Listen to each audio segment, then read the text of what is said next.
Ricochet has expanded our integration with QuickBooks to now allow sales information to be automatically sent to your QuickBooks account.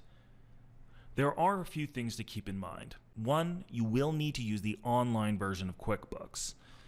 The other is that you cannot be using the Simple Start subscription. The Simple Start is designed strictly for paying bills, not receiving data from third-party programs.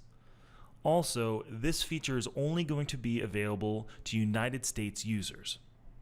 To use this feature, go to the Preferences section, then to Integrations, and click the tab titled QuickBooks. If you have already connected your QuickBooks account to Ricochet for the payout integration, then you will just need to toggle on the QuickBooks Sales Reporting toggle button. If you have not connected your account, then click the Connect to QuickBooks button and follow the prompts to connect your account. The process normally just involves logging into your QuickBooks account and confirming the connection. Now, Ricochet will automatically send over sales data to your sales journal report. This can be done by going to the Report section and going down to the field that says For My Accountant. You can also search for it in the Find Report by Name search bar, and also favorite the report so that way it's at the very top favorite section within your report section in QuickBooks.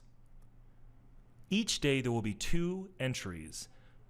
You will see the sales receipt, which will show the subtotal organized by category.